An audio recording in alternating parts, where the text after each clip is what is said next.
149장.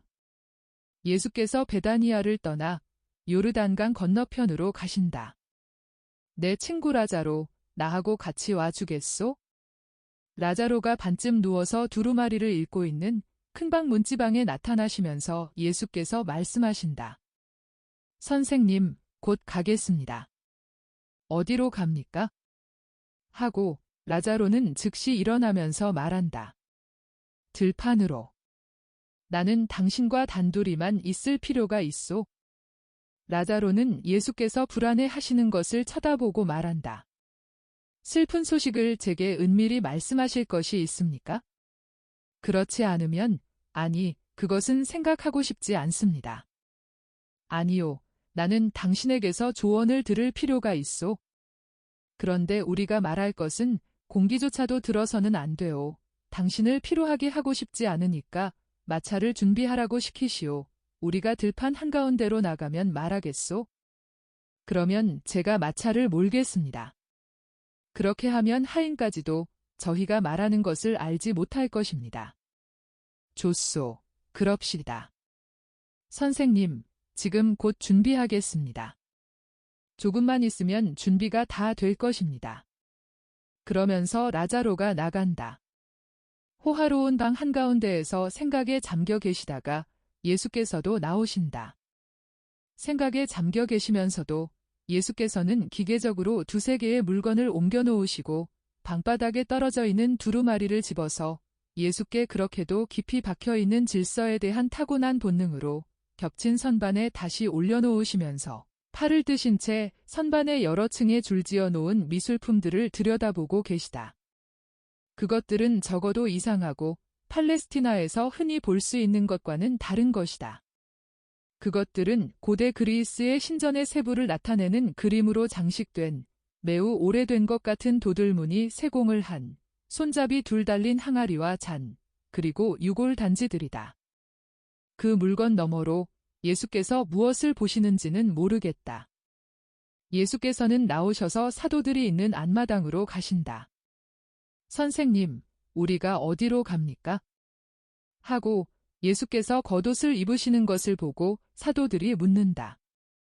아무데도 안 간다. 나는 라자로와 같이 나간다. 너희들은 모두 함께 여기서 나를 기다리고 있어라. 이내 돌아오마. 12사람은 서로들 바라다본다. 그들은 별로 만족한 표정이 아니다. 베드로가 말한다. 선생님 혼자서 가십니까? 조심하십시오. 아무 염려 말아라. 나를 기다리는 동안 한가하게 있지 말아라. 헤르마스테아가 율법을 점점 더 잘 알게 더 가르쳐라. 그리고 좋은 동무가 되어 주어라. 다투지도 말고 무례한 언행도 하지 말아라. 친절하고 서로 사랑하여라. 예수께서 정원 쪽으로 가시니 모두 따라온다. 이내 휘장을 친 가벼운 마차가 온다. 그 위에는 벌써 라자로가 있다. 마차로 가십니까? 그렇다. 라자로가 다리가 피로하지 말라고. 마륵지암, 잘 있거라. 얌전하게 있어라. 너희 모두에게 평화. 예수께서 마차에 오르시니 마차는 길에 자갈 부딪히는 소리를 내면서 정원에서 나가 큰 길로 들어선다. 선생님, 고운 내로 가십니까? 하고 토마가 뒤에서 외친다. 아니다. 너희들에게 다시 한번 말하지만 친절하게 굴어라. 마른 속보로 빨리 떠난다. 베다니아에서 예리고로 가는 길은 점점 황량해지는 들판을 지나간다. 그리고 평야로 내려가는 데 따라서 자연이 죽어가는 것을 알아차리게 된다. 예수께서는 곰곰이 생각하신다. 라자로는 말을 모는데 전념하며 말을 하지 않는다. 두 사람이 완전히 들판에 들어갔을 때 예수께서 라자로에게 마차를 멈추라는 표시를 하신다. 그것은 기름진 평야로 장차 뿌려질 나달의 씨앗을 먹여 살릴 준비가 다 되어 있고 포도밭들은 마치 아기를 방금 낳고 그의 기분 좋은 피로를 회복하려고 쉬고 있는 여인과 같이 완전히 잠들어 있다. 라자로는 순종하여 마차를 멈추고 멀리 떨어져 있는 집들 쪽으로 가는 덜 중요한 작은 길로 말을 몰고 간다. 그리고 설명한다. 여기는 큰 길보다도 더 아늑합니다. 저 나무들이 많은 사람의 눈에서 우리를 가려줍니다. 과연 낮고 잎이 우거진 나무 수풀이 행인들의 호기심을 막는 병풍 역할을 한다. 그리고 라자로는 예수 앞에 서서 기다리고 있다. 라자로, 엔도르의 요한과 신디카를 멀리 보내야 하겠소? 조심성과 또 사랑이 그것을 권한다는 것은 당신도 알 거요. 그들을 대상으로 다가오는 박해를 안다는 것은 두 사람 모두에게 위험한 시련일 것이고 무익한 고통이 될 거요. 그리고 그것으로 인해 적어도 그 중에 한 사람은 매우 괴로운 뜻밖의 일을 당하게 될지도 모르오. 제 집에서는 아니요, 당신 집에서도 그렇소. 아마 육체적으로는 그들이 상처를 입지 않을 거요. 그러나 정신적으로는 모욕을 당할 거요. 세상은 잔인하오. 희생자들을 부수어 버리오. 나는 저 아름다운 두 정력이 저렇게 사라지는 것을 원치 않소. 따라서 어느 날 늙은 이스마엘을 사라와 결합시킨 것처럼 가엾은 요한을 신디카와 결합시킬 참이요. 나는 그가 화평하게 죽기를 바라오. 그리고 혼자가 아니기를.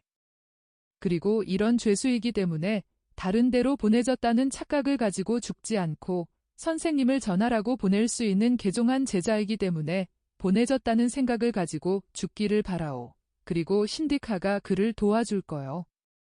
신디카는 아름다운 마음을 가진 여자이고 장래의 교회 안에서 장래의 교회를 위하여 큰 힘이 될 거요. 그들을 어디로 보내야 할지 내게 조언을 줄 수 있겠소? 유다나 갈릴레아도 안 되고 데카폴리스도 안 되오. 내가 가고 나와 함께 사도들과 제자들이 가는 곳은 안 되오. 이교도 세상도 안 되고 그렇다면 어디요? 그들이 유익한 존재가 되고 또 안전하게 있을 곳이 어디요? 선생님. 제가 선생님께 조언을 드리다니요. 아니, 말하시오. 당신은 나를 많이 사랑하고 있소. 그리고 배신하지 않소. 당신은 내가 사랑하는 사람들을 사랑하오. 당신은 다른 사람들처럼 생각이 좁지 않소. 저는 그렇습니다. 저는 그들을 제 친구들이 있는 곳으로 보내시라고 권하고 싶습니다. 키프로스나 시리아에. 고르십시오. 키프로스에는 믿을 수 있는 사람들이 있습니다. 그리고 시리아에는 저는 거기에 아직 작은 집을 하나 가지고 있습니다. 그 집은 양보다도 더 충실한 관리인이 관리하고 있습니다. 우리 필립보. 그 사람은 저를 위해서는 제가 하라는 대로 다 할 것입니다. 그리고 선생님께서 허락하시면 이스라엘이 박해하지만 선생님께는 소중한 그 사람들이 집에 안전하게 있으면서 자기들이 제 손님이라고 말할 수 있을 것입니다. 아이고. 그 집은 궁궐은 아닙니다. 필립보가 안티고니오의 정원들을 보살피는 손자와 단둘이서만 살고 있는 집입니다. 안티고니오의 정원들은 제 어머니가 사랑하던 정원들입니다. 저희들은 어머니를 생각해서 그 정원들을 그대로 가지고 있습니다. 어머니는 유다의 정원들에서 초목들을 갖다 심었습니다. 아주 드문 종류의 나무들이었습니다. 그것들을 가지고 가난한 사람들을 얼마나 도와주었는지요. 거기가 어머니의 비밀의 봉토였습니다. 우리 어머니, 선생님, 저는 어머니에게 가서 이렇게 말하겠습니다. 착하신 어머니, 기뻐하세요? 구세주께서 어머니의 땅에 와 계십니다 하고. 어머니는 선생님을 기다리고 있었습니다. 라자로의 괴로워하는 얼굴에는 눈물 자국 두 줄기가 있다. 예수께서는 그를 바라다 보시며 빙그레 웃으신다. 라자로는 마음이 진정된다. 그렇지만 선생님에 대해서 말씀하십시다. 그곳이 좋다고 생각됩니까? 그렇소. 그리고 다시 한번 나로서 또 그들 대신으로 감사하오. 당신은 내게서 큰 짐을 덜어주는 거요. 그 사람들이 언제 떠나게 됩니까? 이 말씀을 여쭙는 것은 필립보에게 보낼 편지를 준비하기 위해서입니다. 이곳에 있는 제 친구 중에 두 사람인데 조용한 것이 필요한 사람들이라고 말하겠습니다. 그리고 그것으로 충분할 것입니다. 그렇소.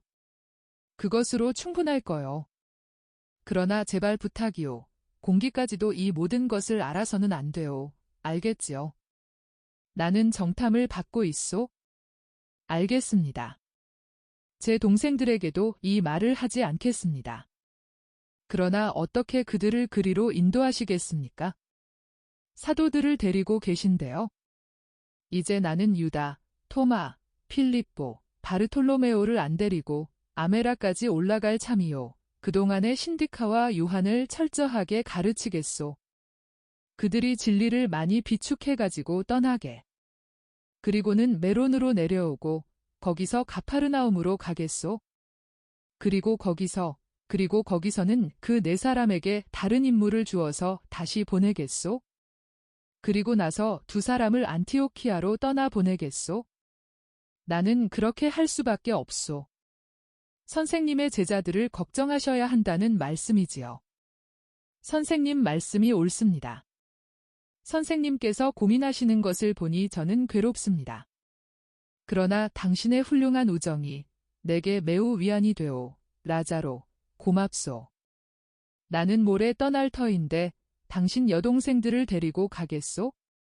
나는 여자 제자를 많이 데리고 가서 신디카가 그들 가운데 섞이게 할 필요가 있소? 쿠자의 요한나도 가오. 요한나는 메론에서 티베리아로 갈 거요. 거기서 겨울을 지낼 터이니까. 그의 남편이 아내를 더 가까이에 두기 위해 그렇게 하라는 거요. 헤로데가 티베리아로 돌아와서 얼마 동안 머무를 것이니까. 선생님께서 원하시는 대로 다 하겠습니다. 제 동생들은 제가 선생님의 사람인 것처럼 저와 제 집들과 제 하인들과 제 재산이 선생님의 것인 것과 같이 선생님의 사람들입니다. 선생님, 모든 것이 선생님의 것입니다. 선을 위해 모두 사용하십시오. 필립보에게 보낼 편지를 준비해 드리겠습니다. 선생님께서 그 편지를 직접 가지시는 편이 낫습니다. 라자로, 고맙소. 이것이 제가 할 수 있는 전부입니다. 제가 건강하면 제가 갈 것입니다. 선생님, 제 병을 고쳐주십시오. 그러면 제가 가겠습니다. 아니요, 친구. 나는 지금 그대로의 당신이 필요하오. 제가 아무것도 못해요. 그래도. 오. 나의 라자로. 예수께서는 그를 껴안으시고 입맞춤하신다. 두 사람은 다시 마차를 타고 돌아온다. 이제는 라자로가 도무지 말이 없고 생각에 잠겨 있다. 그래서 예수께서 그 이유를 물으신다. 저는 신디카를 잃는다는 생각이 듭니다. 저는 그 여자의 지식과 착함에 끌렸었습니다. 그 여자를 얻는 것은 예수요. 맞습니다. 맞아요. 선생님을 언제 다시 뵙게 될까요? 봄에. 봄 이전에는 안 오시고요. 작년에는 등불 명절을 지내러 제 집에 오셨었는데요. 올해에는 사도들을 만족시키겠소? 그러나 내년에는 당신과 많이 있겠소. 약속하오. 베다니아가 10월의 햇살을 받으며 나타난다. 막 도착하려는 참인데 라자로가 말을 멈추고 말한다. 선생님, 가리옷 사람을 멀리 하시는 것은 잘 하시는 일입니다. 저는 그 사람이 무섭습니다. 그 사람은 선생님을 사랑하지 않습니다. 그 사람이 마음에 들지 않습니다. 제 마음에 든 적이 도무지 없습니다. 그 사람은 관능주의자이고 욕심이 많은 사람입니다. 그래서 어떤 죄라도 저지를 수 있는 사람입니다. 선생님을 밀고 한 것은 그 사람입니다. 거기에 대한 증거를 가지고 있소? 아닙니다. 그러면 판단하지 마시오. 판단에 있어서는 당신이 능숙하지 못하오. 당신은 당신의 마리아가 돌이킬 수 없이 파멸했다고 판단하고 있었던 것을 기억하시오. 그것이 내 덕택이었다고 말하지 마시오. 나를 먼저 찾은 것은 마리아였소. 그것도 사실입니다. 그러나 어떻든 유다는 경계하십시오. 조금 후에 두 사람은 사도들이 호기심을 가지고 기다리는 정원으로 들어온다. 네 사도가, 특히 유다가 없기 때문에 남아있는 사람들의 집단은 더 친밀하고 더 쾌활하게 되었다. 그들은 예수와 마리아를 가장으로 하는 정말 하나의 가족이다. 이 가족은 10월의 어느 맑은 날 아침 나절에 베다니아를 등 뒤에 두고 요르단강 건너편으로 가기 위하여 예리고 쪽으로 가고 있다.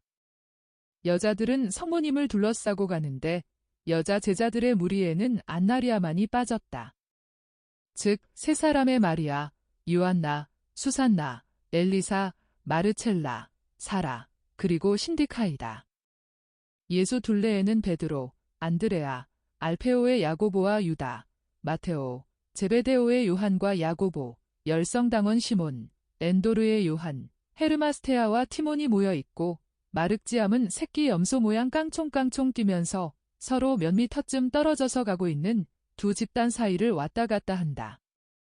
무거운 배낭들을 지고 그들은 들판의 장엄한 평원 속에 따뜻한 해가 내리쬐는 길을 즐겁게 걸어간다.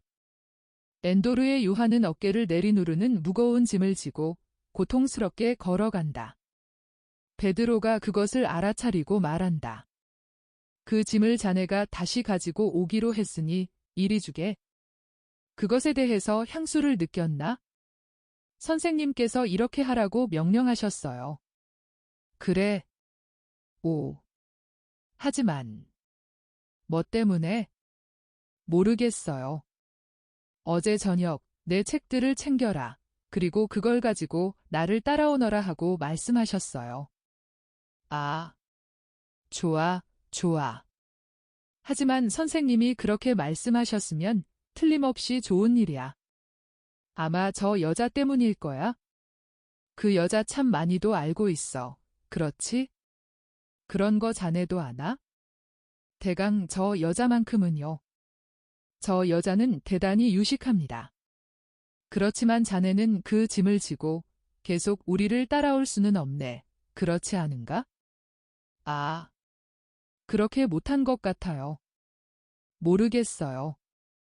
그렇지만 아직은 지고 갈 수 있습니다. 아닐세, 이 사람아. 나는 자네가 병들지 않기를 바라네. 자넨 몸이 좋지 않아. 알고 있나? 알고 있어요. 저는 죽어가는 것을 느낍니다. 농담하지 말게. 우리가 적어도 가파르나움까지는 가게 내버려두게. 그 없이 우리끼리만 있으니까 지금은 참 좋구먼. 이 몹쓸 혓바다. 나는 선생님께 드린 약속을 또 어겼어. 선생님, 선생님. 무슨 일이냐, 시모나. 저는 유다에 대해서 나쁘게 말했습니다. 다시는 그러지 않겠다고 선생님께 약속을 드렸었는데요. 용서해 주십시오. 그러마 다시는 그러지 말도록 애써라. 아직 489번은 선생님의 용서를 청할 것이 남아 있습니다. 아니 형, 무슨 말을 하는 거야? 하고 안드레아가 놀라서 묻는다. 그러니까 베드로는 그 어진 얼굴에 반짝하는 장난기를 띠고 엔도르의 요한의 배낭의 무게로 목이 뒤틀린 채 말한다. 그래 너는 선생님이 7번씩 70번을 용서하라고 말씀하신 거 생각 안 나니? 따라서 나는 아직 489번 용서받을 게 남았단 말이야. 계산을 잘 해둘 거야? 모두가 웃고 예수께서도 빙그레 웃으실 수밖에 없다. 그러나 예수께서는 이렇게 대답하신다. 내가 착한 일을 할 때마다 계산해 두는 것이 나을 것이다. 오. 너는 커다란 어린아이다. 베드로는 예수께로 가까이 가서 오른팔로 예수의 허리를 껴안으며 말한다. 사랑하는 우리 선생님. 없이 선생님과 같이 있는 것이 정말 기쁩니다. 자, 선생님도 기쁘시지요. 그리고 제 말이 무슨 뜻인지도 아시지요. 우리들끼리만 있지요. 선생님의 어머님이 계시지요. 아이가 있지요. 우리가 가파르나움으로 가고 있지요. 계절은 아름답지요. 행복할 수 있는 5가지 이유입니다. 아이고. 선생님을 모시고 가는 것은 정말 기분 좋은 일입니다. 오늘 저녁은 어디서 머무릅니까? 예리고에서. 지난해에는 거기서 우리가 베일 쓴 여자를 보았지요. 그렇지만 그 여자가 어떻게 되었을까요? 그걸 알고 싶은데요. 그리고 포도밭 이야기한 사람도 만났지요.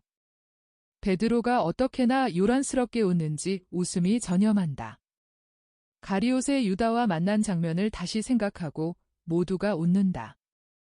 시몬아, 정말 너는 고치기가 어렵구나 하고 예수께서 나무라신다.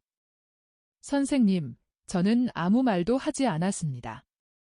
그러나 저기 그의 포도밭에서 그가 우리를 만났을 때 보였던 표정을 생각하고는 웃지 않을 수가 없었습니다. 베드로가 어떻게나 마음 놓고 웃었던지 다른 사람들도 어쩔 수 없이 웃으면서 길을 계속하는 동안 그는 걸음을 멈출 수밖에 없었다. 여자들이 베드로를 따라잡았다. 성모님이 그에게 조용히 물으신다. 시몬, 자네 무슨 일인가? 아, 사랑을 또 한 번 어기는 것이 될 테니까 그걸 말씀드릴 수는 없습니다. 그렇지만 보세요. 지혜로우신 어머님이 좀 말씀해 주십시오. 만일 제가 무슨 암시를 하거나 그보다 더 나쁘게 중상을 하거나 하면 물론 죄를 짓는 거지요. 그러나 모두에게 알려진 일, 모두가 아는 사실을 가지고 웃으면 가령 거짓말쟁이가 거짓말이 들통이 났을 때 그가 당황하고 변명하던 것을 상기시키는 것 같이 웃게 하는 사실 때문에 웃고 우리가 그때 웃었던 것처럼 다시 웃기 시작하는 것도 잘못입니까? 그것은 사랑으로 볼 때의 결점일세. 그것은 비방과 중상, 또 암시 같은 것 같이 죄는 아니지만 그래도 역시 사랑에 대한 위반이네. 그것은 옷감에서 실 한 오라기를 빼내는 것과 같은 걸세. 그것은 천이 진짜 찢어진 것도 아니고 해진 것도 아니지. 그러나 역시 천의 온전함과 아름다움을 손상하는 것이고 찢어지는 것과 구멍나는 것을 준비하는 것이네. 그렇게 생각하지 않나? 베드로는 이 말을 문지르면서 약간 자존심이 상해서 말한다. 그 생각은 한 번도 한 적이 없었습니다. 이제는 그걸 생각하고 다시는 그러지 말게.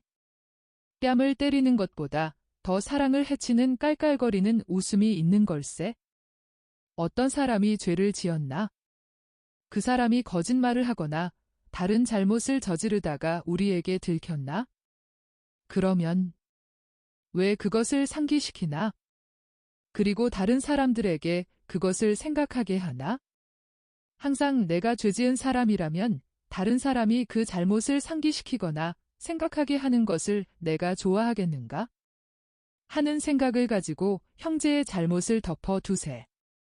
시몬, 마음속으로 얼굴을 붉히게 하지만 몹시 고통을 주는 일들이 있네. 머리를 흔들지 말게. 나는 그게 무슨 뜻인지 아네. 그러나 죄지은 사람들도 그것을 괴로워한다는 것을 알게. 언제나 내가 이런 일을 당하면 좋아하겠는가? 하는 생각에서 출발하게. 그러면 자네가 다시는 결코 사랑을 거스르는 죄를 짓지 않으리라는 것을 알게 될 것이고 마음속에 늘 크나큰 평화를 누리게 될 걸세.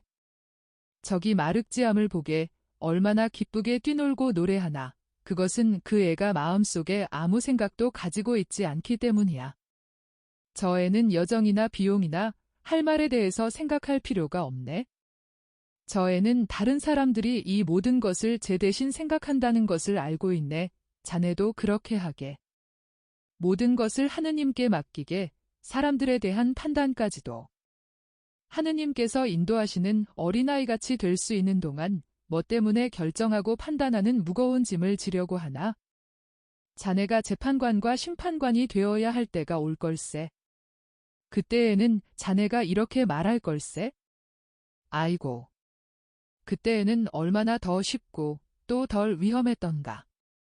하고. 때가 되기 전에 그렇게도 많은 책임을 지려고 한 자네 자신을 바보로 취급할 걸세. 판단하는 것. 이것이 얼마나 어려운 일인가. 며칠 전에 신디카가 말한 것을 들었나? 오관으로 찾는 것은 언제나 불완전하다고 한 말을.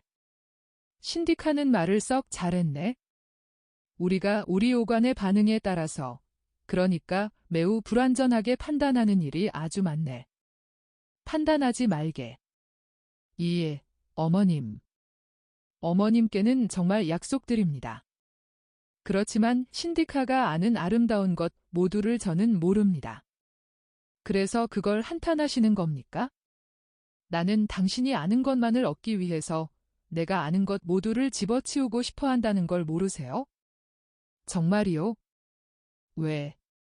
지식을 가지고는 세상에서 자신을 인도해 나갈 수 있지만 지혜를 가지고는 하늘을 얻기 때문입니다.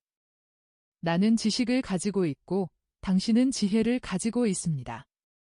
그렇지만 당신의 지식으로 예수님께 올 줄을 알았지요. 그러니까 그것은 좋은 것입니다.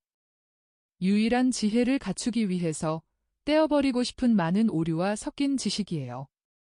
장식된 쓸데없는 옷들을 멀리 벗어 던지고 싶어요. 내 옷은 썩을 수 있는 것 말고 불멸의 것에 불멸의 옷을 입혀주는 지혜의 겉으로 드러나지 않는 검소한 옷이기를 바랍니다. 지식의 빛은 흔들리고 깜박입니다. 그러나 지혜의 빛은 그것을 낳아주시는 하느님이신 분과 같이 한결같고 변함없이 꾸준히 빛납니다. 예수께서도 들으시려고 걸음을 늦추셨다. 예수께서는 몸을 돌리시고 그리스 여자에게 말씀하신다. 당신은 아는 것을 모두 떼어버리기를 갈망할 것이 아니라 당신이 아는 것 중에서 부정할 수 없는 가치가 있는 정신을 가진 사람들이 얻은 영원한 지능의 지극히 작은 부분을 선택해야 해요. 그 사람들은 그러니까 신들에게서 빼앗아온 불의 신화를 자신들 안에서 실현한 것입니까? 그렇소. 그러나 여기서는 그들이 그 불을 훔쳐오지 않고 하느님께서 타락한 인류 안에 있는 이성을 가진 존재인 사람이 어떤 것이라는 본보기처럼 그들을 당신의 불로 어루만지실 때 그 불을 거둘 줄을 안 것이요. 선생님, 제가 어떤 것을 그대로 간직하고 어떤 것을 버려야 할지 선생님께서 일러주셔야 할 겁니다. 저는 훌륭한 감식가가 되지 못할 것입니다. 그리고 또 빈 곳을 채우기 위해서 선생님의 빛을 넣어주셔야 할 것입니다. 내가 그렇게 할 생각이요. 나는 당신이 아는 생각이 어느 정도까지 지혜로운지 일러주고 그 점에서부터 그것을 연장해서 참된 사상의 끝에까지 가게 하겠소. 당신이 알 수 있도록. 이것은 장차 이방인들과 많은 접촉을 가지기로 된 사람들에게도 좋은 일일 거요. 주님, 저희들은 그걸 조금도 이해하지 못하겠습니다 하고 제베데오의 야고보가 한탄한다. 지금 당장은 너희들이 별로 이해하지 못한다. 그러나 언젠가는 지금 가르치는 것과 그 필요성을 이해할 것이다. 그리고 신디카 당신은 어떤 점이 당신 생각에 가장 이해하기 어려운지 말하시오. 쉬는 시간에 그것들을 밝혀주겠소? 예, 주님. 그것이 주님의 소원 속에 혼합되는 제 영혼의 소원입니다. 제 일생의 꿈은 진리를 차지하는 것입니다. 150장 유프라테스강 저쪽에서 온 상인. 요르단강 건너편의 넓은 지역에 펼쳐지는 기름진 평야를 지나 10월 말이라는 청명하고 온화한 계절에 길을 가는 것은 기분 좋은 일이다. 산맥의 어떤 봉우리는 정말 산이라고 부를 수 있는 뚜렷하게 두드러진 한 산맥의 첫 번 비탈 아래 전개된 작은 마을에서 잠시 머무르신 다음 예수께서는 수많은 네발 짐승과 무장을 잘한 사람들로 이루어진 긴 대상과 합쳐져서 다시 걷기 시작하신다. 예수께서는 그 사람들이 마을 광장의 수반에서 짐승들에게 물을 먹이는 동안 그들에게 말씀하셨다. 그 사람들은 대부분이 키가 크고 살갗이 매우 거무스름한 것이 벌써 아시아인의 모습을 띠고 있다. 대단히 힘이 센 수노새를 타고 있는 사람이 대상의 우두머리인데 그 사람은 철저히 무장하였고 안장에도 무기들이 걸려 있다. 그러나 그 사람이 예수께 대하여는 매우 공손하였다. 사도들이 묻는다. 누구입니까? 유프라테스강 저쪽에서 오는 부유한 상인이다. 어디로 가느냐고 물었더니 매우 공손하였다. 이 사람은 내가 가려고 하는 도시들을 거쳐간다. 우리가 여자들을 데리고 가는데 이 산골에서 이것은 뜻하지 않은 행운이다. 무엇인가 염려되는 것이 있습니까? 우리가 가진 것이 아무것도 없으니까 도둑질에 대해서 아무 염려도 없다. 그러나 여자들이 겁을 집어먹는 것으로 충분하다. 몇 명 안 되는 도둑이 이렇게 강한 대상은 절대로 공격하지 않는다. 그래서 이것은 우리가 가장 좋은 통로를 알고 가장 어려운 통로를 지나가는 데 도움이 될 것이다.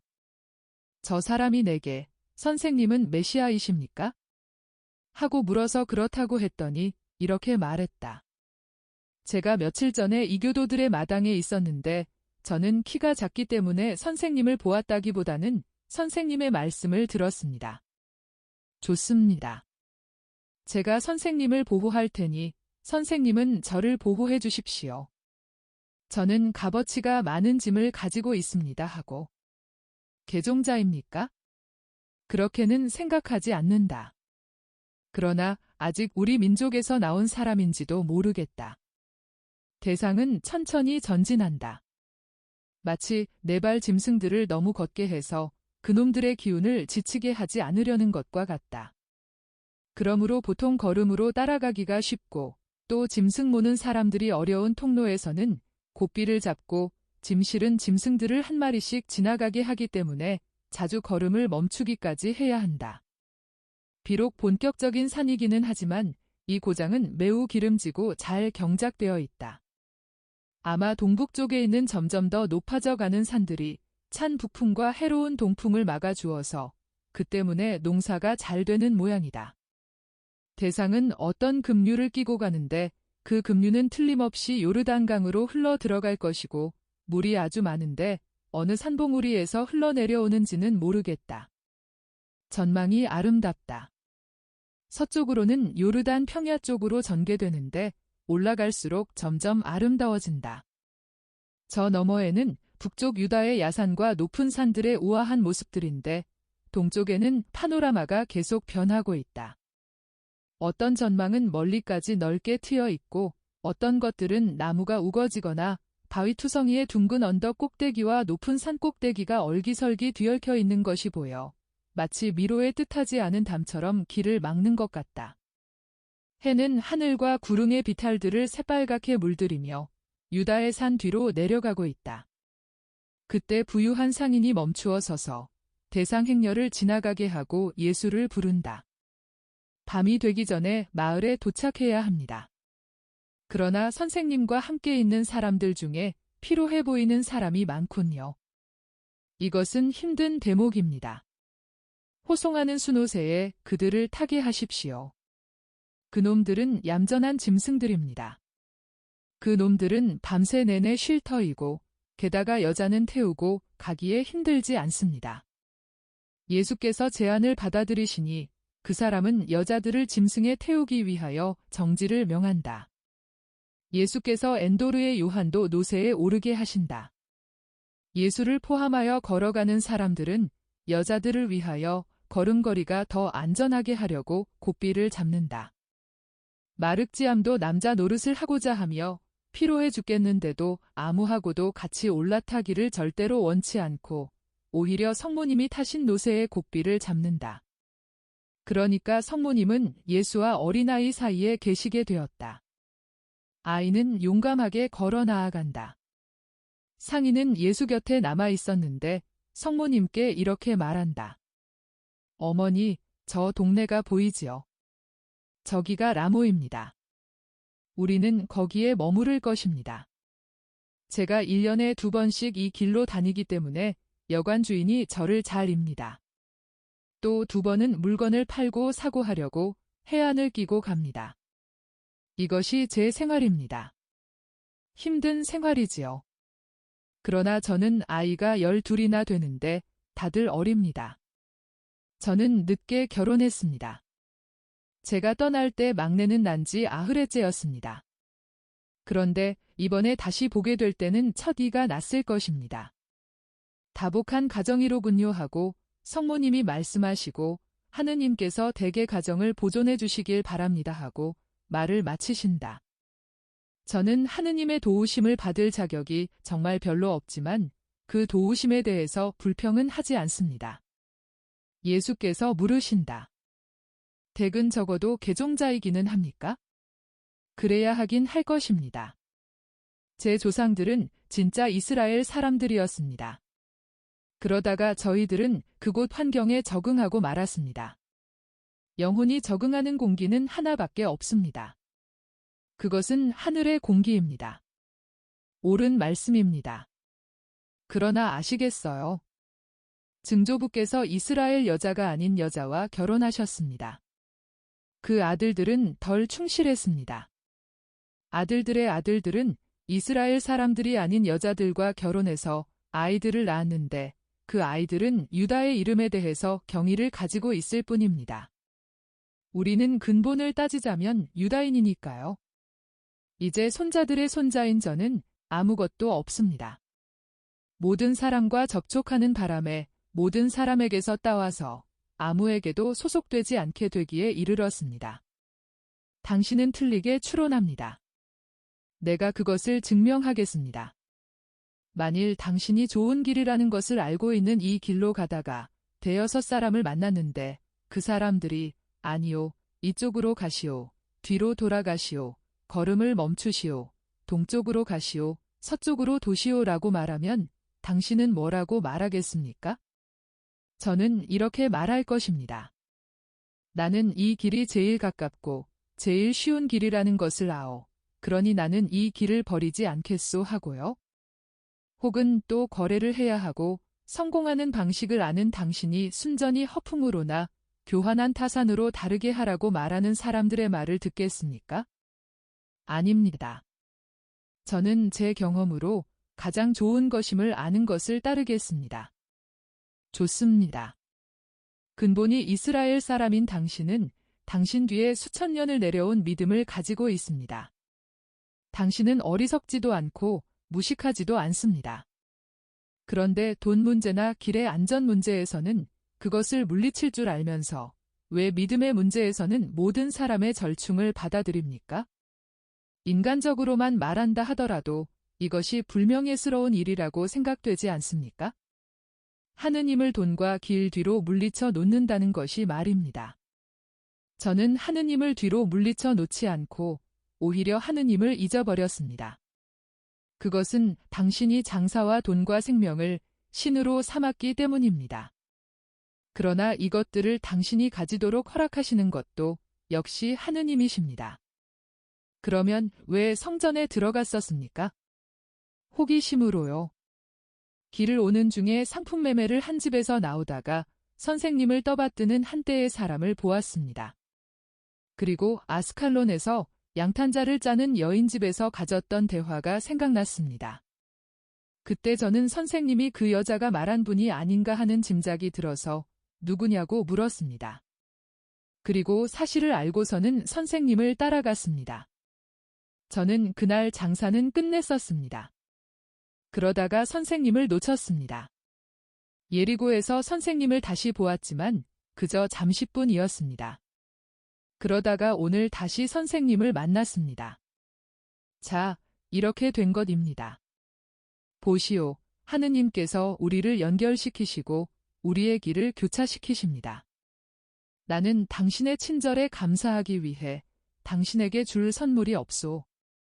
그러나 당신을 떠나기 전에 선물을 하나 주기를 바랍니다. 당신이 그 전에 나를 떠나지 않는다면 말입니다. 아니, 그렇게는 안 합니다. 알렉산드르 미사스는 한번 스스로 나선 다음에는 물러나지 않습니다. 이거 보십시오. 저 모퉁이를 지나면 마을이 시작됩니다. 저는 앞서 가겠습니다. 여관에서 다시 만나십시다. 이러면서 그는 순옷에 박차를 가하여 행길가에서 거의 구보로 달린다. 아들아, 그 사람은 성실한데 불행한 사람이로구나 하고 성모님이 말씀하신다. 그래서 어머니는 그 사람이 지혜에 따라서 행복하기를 원하시는 거지요. 두 분은 저녁의 첫 어두움 속에서 조용히 미소 지으신다. 10월의 긴 저녁 시간에 여행자들은 여관의 큰 방에 모두 모여서 해지는 시간을 기다린다. 한 구석에는 상인이 혼자서 계산에 골몰하여 있다. 맞은편 구석에는 예수께서 당신의 일행 모두와 함께 계시다. 마구간에서는 나귀의 울음소리와 말의 울음소리와 양들이 우는 소리가 들려온다. 이로 인하여 여관에 다른 사람들도 있다는 것을 짐작할 수 있는데 그 사람은 아마 벌써 잠자리에 든 모양이다. 마륵지암이 이번에는 어른이라는 것을 잊고 성모님의 품에서 잠들었다. 베드로도 졸고 있는데 졸고 있는 사람이 그 혼자만은 아니다. 말이 많은 나이 든 여자들도 반쯤 잠이 들어서 말이 없다. 완전히 깨어있는 사람은 예수님과 성모님, 라자로의 누이 동생들, 신디카, 열성당원 시몬, 요한, 그리고 알페오의 유다이다. 신디카는 무엇을 찾으려는 것처럼 렌도르의 배낭을 뒤지고 있다. 그러나 곧 이어서 바빌론의 귀양살이의 결과에 대하여 말하고 있는 알페오의 유다 가까이로 오는 편을 택한다. 유다는 이렇게 말해서 이야기를 끝낸다. 어쩌면 저 사람도 역시 그 결과인지 몰라요. 귀양살이는 어느 것이나 파멸이에요. 신디카는 무의식적으로 머리를 끄덕인다. 그러나 아무 말도 하지 않는다. 그리고 알페오의 유다는 이렇게 말을 맺는다. 그렇지만 어떤 사람이 여러 세기 동안 내려온 보물을 버리고 완전히 새 사람이 될 수 있다는 것은 특히 종교 문제에서, 그것도 우리의 것과 같은 종교 문제에서 그렇게 될 수 있다는 것은 이상한 일입니다. 예수께서 대답하신다. 이스라엘 속에 사마리아가 있는 것을 보고 이상히 여겨서는 안 된다. 침묵이 흐른다. 신디카의 검은 눈이 예수의 차분한 옆얼굴을 뚫어지게 쳐다본다. 신디카는 예수를 뚫어지게 쳐다보기는 하지만 말은 하지 않는다. 예수께서 그 눈길을 느끼시고 얼굴을 돌려 그를 바라다 보신다. 취미에 맞는 것을 아무것도 찾지 못했소? 못 찾았습니다, 주님. 저는 과거와 현재를 전에 가졌던 사상과 지금의 사상을 일치시키지 못하는 지점에 이르렀습니다. 그리고 제 이전 사상들이 지금의 사상을 얻는데 정말 도움이 되었기 때문에 이것은 말하자면 하나의 배신인 것 같습니다. 선생님의 사도가 말을 잘했습니다. 그러나 제 파멸은 행복한 파멸입니다. 그대에게는 무엇이 무너진 것 같소? 주님, 이교적인 올림퍼스산의 신들에 대한 신앙이 그렇습니다. 그러나 저는 약간 어리둥절합니다. 요한이 성경을 제게 주었습니다. 그래서 지식이 없으면 아무것도 차지하지 못하기 때문에 그것을 읽고 있습니다. 그것은 주님네 성경을 읽으면서 주님네 역사에도 시작이라고 할까요? 우리네 역사와 별로 다르지 않은 사실들이 있다는 것을 발견했습니다. 이제 저는 알고 싶습니다. 내가 그대에게 말했지, 물어봐요. 대답해 줄 테니. 신들의 종교에는 모든 것이 오류입니까? 그래요. 다른 신들에게서 오지 않고 인간적인 걱정에도 필요에도 영향을 받지 않는 신은 다만 한 분뿐이요. 오직 한 분뿐이시고 영원하시고 완전하시고 창조주이신 하느님. 저는 그걸 믿습니다. 그러나 저는 다른 이교도들이 제게 할 수 있을 질문들에 대해서 대답하고 싶은데 토론을 용납하지 않는 형태로 하지 않고 설득하기 위해 토론하는 형태로 대답하고 싶습니다. 저는 저 자신으로 또 자비로우시고 온정이 넘치는 하느님의 덕택으로 틀이 덜 잡히기는 했지만 제 정신에 핑화를 주기에는 충분한 해답들을 얻었습니다. 그러나 저는 진리에 이르고자 하는 의지를 가졌었습니다. 다른 사람들은 저보다 덜 고민하면서 이 진리를 찾을 것입니다. 그러나 모두가 이 탐구를 원해야 할 것입니다. 저는 영혼들 곁에 무기력하게 있을 생각은 없습니다. 제가 얻은 것을 주기를 원합니다. 주기 위해서는 제가 알아야 합니다. 오늘 길을 오면서 산들을 바라다 보는 동안 그리스의 산맥들과 제 조국의 역사가 생생하게 기억에 떠올랐고 연상으로 프로메테우스의 신화와 데우칼리온의 신화가 생각났습니다.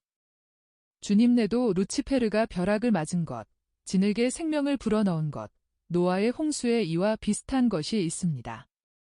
사소한 공존이기는 하지만 그래도 하나의 추억이기는 합니다. 그러니 이제는 말씀해 주십시오.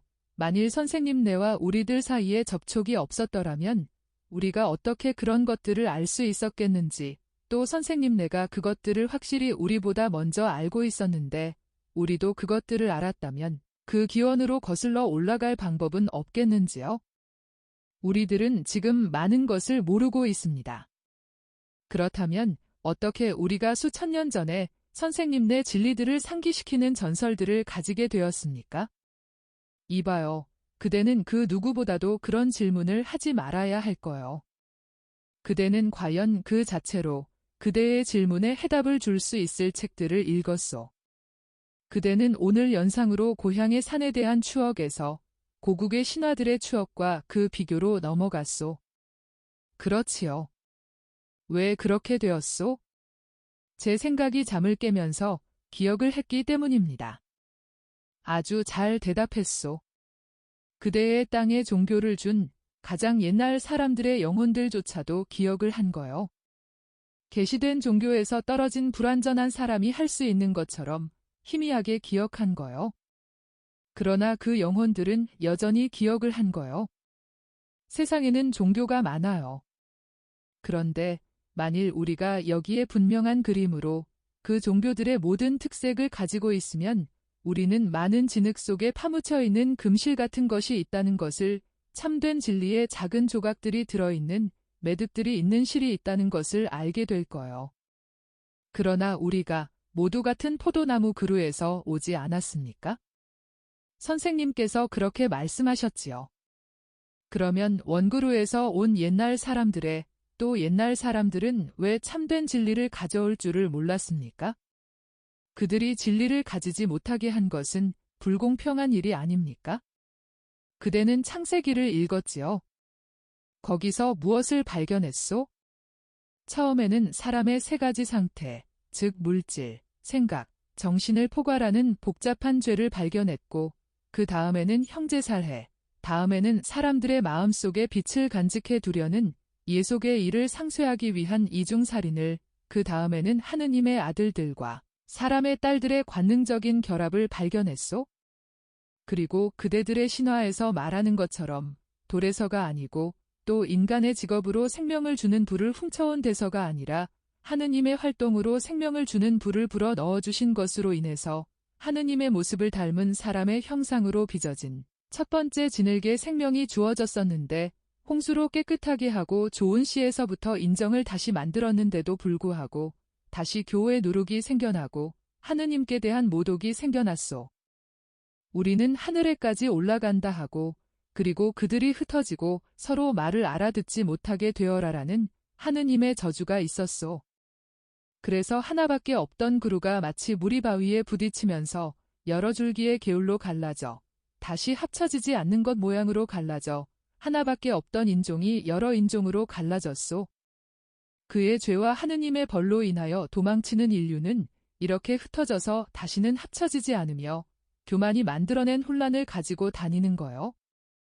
그러나 영혼들은 기억하고 있어요. 영혼에는 항상 무엇인지 남아있고 가장 덕이 많고 가장 지혜로운 영혼들은 신하들의 어두움 속에서 비록 희미하나마 진리의 빛을 어렴풋이 보는 거야. 생명이 있기 전에 본 이 빛의 기억이 그 영혼들 안에서 계시된 진리의 단편들이 들어있는 진리들을 움직이는 거요. 내 말 알아들었소? 부분적으로 알아들었습니다. 그러나 이제는 그걸 곰곰이 생각해 보겠습니다. 밤은 곰곰이 생각하고 깊이 내성하는 사람의 친구입니다. 그럼 우리 각기 깊이 내성하러 갑시다. 여자들, 당신들에게 평화. 내 제자들, 너희들에게 평화. 알렉산드르 미사스, 당신에게도 평화. 주님, 안녕히 가십시오. 하느님께서 선생님과 함께 계시기를 하고 상인이 몸을 구부리면서 말한다.